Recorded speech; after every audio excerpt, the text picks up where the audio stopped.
Kondisi terkini Dinda Hau dan Ray Bayang diungkap manajer. Dinda dan Ray jalani isolasi mandiri dan tetap dalam pengawasan dokter.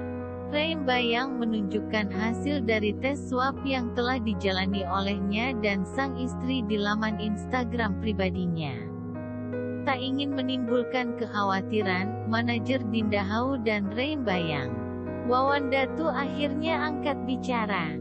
Wawan menjelaskan bila kini Dinda Hau dan Ray Bayang menolak untuk dirawat dan pilih menjalani isolasi mandiri.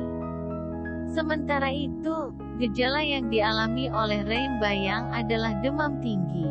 Dinda dan Ray juga tak bisa mencium bau seperti gejala COVID-19 pada umumnya.